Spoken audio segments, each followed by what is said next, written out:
तो जब वो एनडीए के साथ आ रहे हैं तो पेपर लीक हो जा रहा है, और जब इंडिया के साथ जा रहे हैं तो नौकरी आ जा रही है। कुर्सियां पर तो नीतीश जी हैं भाई। तो पेपर लीक के जिम्मेदार नीतीश कुमार नहीं, जब से नौकरी के जिम्मेदार नीतीश कुमार। नौकरी तो नीतीश जी के सरकार में ना हुआ। पेपर लीक भी तो नीतीश जी के मुख्यमंत्री तो वही रहे, उन्हीं के सरकार में नौकरी मिला। उसको जेल नहीं भेजे हैं। आज जो पेपर लीक करा रहा है उसको फांसी होना चाहिए। तो कभी इधर कभी उधर, कभी इधर कभी उधर। तो इसीलिए ना उनका नाम पलटू चाचा लोग रख दिया। उन्हीं के चाचा को लेकर आप लोग का इंतजार कर रहे हैं, उनके पलटने का कि इस बार अकेले लड़ने का? अब तो कसम खा रहे हैं कि हम नहीं पलटेंगे। हाँ, अब तो कसम खा रहे हैं। कसम तो आरजेडी के साथ दिखा रहे थे। देखिए, नीतीश जी अपनी जगह पे सही हैं और उनका पलटना सही है आपके हिसाब नहीं, पलटना सही नहीं के है। अनुसार? शुरू से एनडीए के गठबंधन में सरकार, जनतांत्रिक गठबंधन की सरकार बनी है।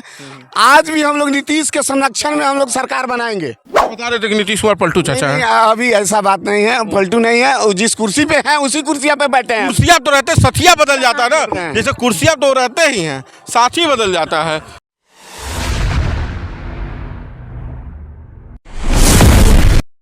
नमस्कार, वे धड़क खबर देख रहे हैं आप और मैं हूं आपके साथ सांग। इस वक्त हम गोपालगंज में हैं जहां अमित शाह की रैली है, भारतीय जनता पार्टी की रैली है, और रैली स्थल से सटे हुए पेड़ की छांव में लोग बैठे हुए हैं। इन लोगों से बात करेंगे। अभी हेलीकॉप्टर आया है, अमित शाह उतरे हैं। चाचा, अमित शाह आ रहे हैं, आप भाजपा के नेता कार्यकर्ता हैं? क्या पूछना चाहते हैं? नहीं, आप कार्यकर्ता हैं कि? हाँ, हम लोग दर्शक हैं। दर्शक? हाँ, जनता है, आम जनता है। ये बताइए कि अमित शाह के आने से क्या फायदा है? बहुत फायदा है हिंदुस्तान में। एकदम हिंदुत्व की जोश जगा दिए हैं। देखिए, आपको कार्यकर्ता बना दिया गया। आप टोपियां फेंक दे रहे हैं। ना, अरे हम कार्यकर्ता हैं तो काहे को हम कहिए जो पूछिए सो हम बताते। नहीं, वही मैं पूछ रहा हूँ, क्या फायदा, क्या लाभ दिख रहा है आपको? हिंदुत्व जगा दिया है हिंदुस्तान में। आज हिंदुत्व 80% होकर भी अपने को कमजोर समझ रहा था, आज अपने को दबंग समझ रहा है। हाँ, तो काहे कमजोर था, मतलब क्या समस्या थी कमजोर था? सरकार के चलते ये कांग्रेस का और राजद का जितने भी सरकार चली वो हिंदुओं को लोग दाब रहा है। राजद वाले तो कहते हैं भाई मुसलमान रहेंगे, नीतीश कुमार सॉरी जेडीयू वाले कहते हैं मुसलमान रहेंगे। अरे मुसलमान को वो काहे को कहे, अभी भारत सरकार के साथ है ना, वो पसमानदा का बात करते हैं जो उनका मदद करेंगे, वो भाजपा का विरोध नहीं कर रहे हैं। हाँ, मोदी जी भी तो कह रहे हैं कि ये क्या नाम है, इस समय राष्ट्र वो मुसलमानों को किट बांट रहे हैं, सौगातें मोदी ईद पर। तो मैंने क्या उससे झगड़ा करे हैं? नहीं, तो आप तो कह रहे हैं हिंदू राष्ट्र बनाना है, तो हिंदू राष्ट्र कैसे बने? हिंदू राष्ट्र बनाने का मतलब ही नहीं है जो मुसलमान का विरोध करना। सब कोई अपने सीमा में रहे, सब कोई अपना कमाए। सीमा कैसे तय होगी, कैसे तय होगी कि ये सीमा है? विशेषाधिकार कांग्रेस के सरकार में मिला है, बॉक्स वोट का 370 का, ये सब हटा रहा है लोग ना, तब वो वही विशेषाधिकार हट जाए, वही काफ़ी है। वही काफी। तब तो यहाँ अब अमित शाह आ रहे हैं तो क्या हटाएंगे और क्या जोड़ेंगे? क्या हटाएंगे? बक्स बिल का कानून लावेंगे। वक्त बिल। हाँ, ये क्या नाम, राष्ट्रीय जो एथी का है, नागरिकता का बिल लावेंगे। ये सब करिए रहे हैं, कर रहे हैं। अच्छा, ये बताइए कि अब चुनाव है, चुनाव के साल में आए हैं, तो इस बार नीतीश कुमार के साथ लड़ना चाहिए भाजपा को कि अकेले? देखिए, अकेला भी लड़ेगा तो भाजपा जीत जाएगा, परंतु भाजपा मिलिए कर लड़ेगा। हाँ, नीतीश कुमार के साथ मिलिए कर लड़ेगा। तो वो तो कभी इधर कभी उधर, कभी इधर कभी उधर। तो इसीलिए ना उनका नाम पलटू चाचा लोग रख दिया। उन्हीं के चाचा को लेकर आप लोग का इंतजार कर रहे हैं, उनके पलटने का कि इस बार अकेले लड़ने का? अब तो कसम खा रहे हैं कि हम नहीं पलटेंगे। हाँ, अब तो कसम खा रहे हैं। कसम तो आरजेडी के साथ दिखा रहे थे। ना, अब उनका उम्र ढल गया। हाँ, तो इस बार मुख्यमंत्री उनको नहीं बनाना है? ना, अब तो भाजपा जैसा कहेगा वैसा उनको। जैसे उम्र प्रधानमंत्री कहते हैं 75 साल के बाद, हाँ, भाजपा में कोई नहीं रहेगा, तो अब तो प्रधानमंत्री की भी उम्र ढल रही है धीरे धीरे, तो अब तो प्रधानमंत्री भी बदलना है। तो प्रधानमंत्री कौन होगा अगला देश का? अरे मोदी जी 75 साल में है, भाजपा मोदी जी हैं, मोदी जी 75 के हो गए, अमित शाह जी हैं, जोगी जी हैं, बहुत लोग। आपके हिसाब से कौन होना चाहिए अगला प्रधानमंत्री? जो देश का सही रक्षा करे वही, जैसे जोगी जी हुए, अमित शाह हुए, सब लोग हैं। अमित शाह होगी में से कोई एक होना चाहिए। हाँ, कोई एक होना चाहिए। राजनाथ सिंह वो बड़ा दिन से मेहनत कर रहे हैं, आडवाणी मान लीजिए 75 पार, अब तो 90 पहले करीब। गृह मंत्री नहीं थे, भाजपा पूरा बहुमत में न था, कोई कानून में हटाए, 370 हटाए राजनाथ सिंह। तो प्रधानमंत्री कहे होंगे अमित शाह आएंगे तो प्रधानमंत्री चेहरा बन जाएंगे 300। शाह ही करेंगे, अमित शाह चाहे जोगी करेंगे। देखते हैं कितना दिन रात बम फूटता था यूपी में, दंगा होता था, अब दंगा हो रहा है। कहाँ है? अभी तो जल्दी है हुआ है। कुछ नहीं, रगड़ दिया ना, जो किया से उसका परिणाम हो गया। तो हमेशा जो किया उसको परिणाम। यही नहीं, यूपी संभल में 200 हिंदू को लोग काट दिया था, अब कोई कट रहा है। तब तो मतलब यूपी में व्यवस्था अच्छा चल रही है। बिहार में सुन रहे हैं दरोगा को पीट दिया जा रहा है, मार दिया जा रहा है एनडीए सरकार में। थोड़ा नीतीश जी पुराने हो गए। नीतीश जी पुराने हो गए, तो नीतीश जी को रिप्लेस करना चाहिए। अब करना तो चाहिए, परंतु देखिए ना कैसे होता है सरकार। अब फिर चुनाव के बाद ना कुछ होगा, अब हम लोग बैठे कैसे कह दें। चलिए छाव लीजिए और लोगों से बात करते हैं। आप बताइए, आप तो पूर्णतः भाजपा के कार्यकर्ता हैं, नेता हैं, क्या लगता है कि भाजपा को इस बार अकेले दम पर बिहार में चुनाव लड़ना चाहिए या फिर नीतीश के सहारे, कि नीतीश अगर कुछ सीट पाए तो कभी पलट के उधर जाए तो कभी पलट के इधर आए?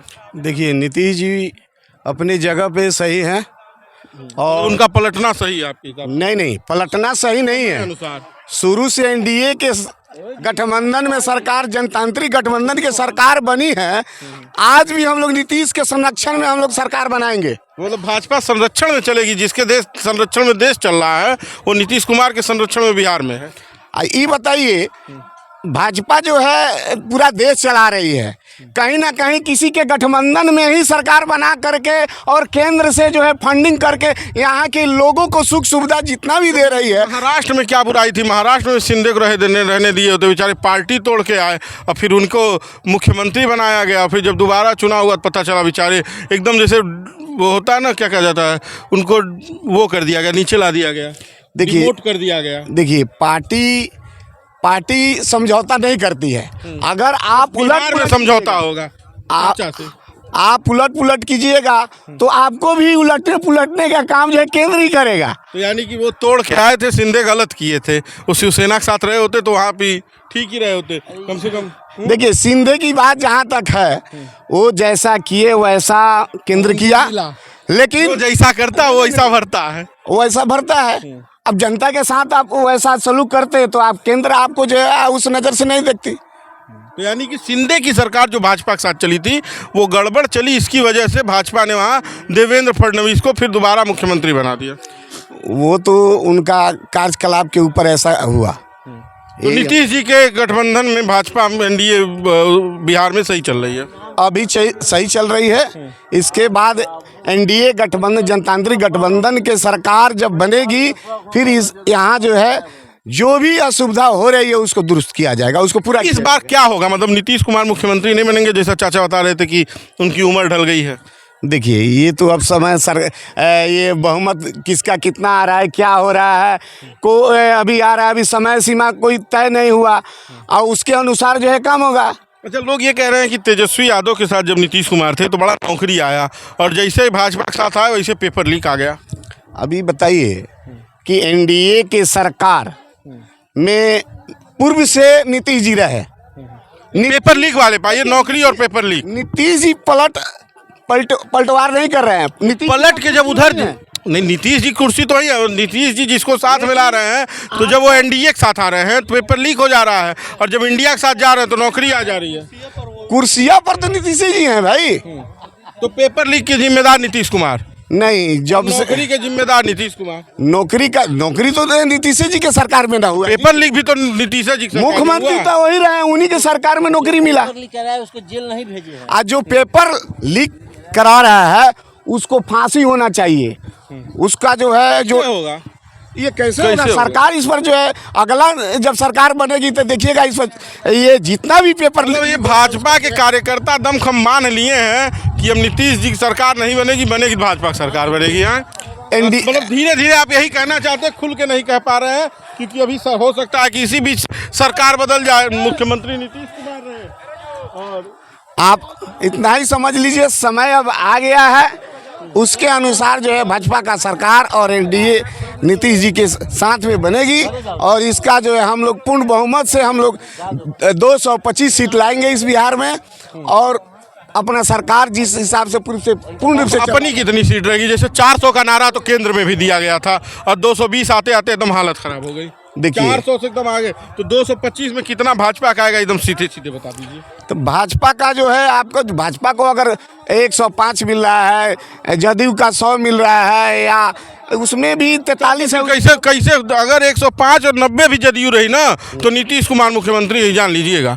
तब तो भाजपा फिर यह होगा कि कोई उप मुख्यमंत्री और कोई विधानसभा अध्यक्ष। तो हम लोग शुरू से उनको माने हैं, आज भी मान ही रहे हैं। और फिर कभी आरजेडी साथ में आएगी, कभी बीजेपी, ये भी जान लीजिए। नहीं, ऐसा नहीं हो सकता है। चाचा बता रहे थे कि नीतीश कुमार पलटू चाचा नहीं, है। अभी ऐसा बात नहीं है, पलटू नहीं है। और जिस कुर्सी पे हैं उसी कुर्सियां पे बैठे हैं। कुर्सियां तो रहते, सथिया बदल जाता है ना, जैसे कुर्सियां तो रहते ही हैं, साथी बदल जाता है। तो अस्थाई सरकार चाहिए ना, एक योजना बनती है। जब गठबंधन होता है तो कॉमन मिनिमम प्रोग्राम बनता है। हमारे मैनिफेस्टो में एक कॉमन मिनिमम प्रोग्राम होता है ना कि हम ये तय करेंगे, आप ये तय करेंगे। तो ये कैसे होगा? वो आरजेडी के साथ जाएंगे तो उसका कॉमन मिनिमम आ जाएगा, आपका हिंदू राष्ट्र धरा धरा रह जाएगा। हिंदू राष्ट्र बनाना है, ये तो तय है, लेकिन आरजेडी के साथ जब जाएंगे तब कैसे हिंदू राष्ट्र बनेगा? वो तो कहते हैं कि मोदी जी वैसे भी बात रहे हैं, ये बात नहीं, सौगाते राष्ट्र बन जाएगा तो हम लोग मुसलमान को बाहर कर देंगे, ये कभी नहीं हुआ है। मुसलमान भी मेरा भाई है, उनको भी हम लोग मान के चल रहे हैं।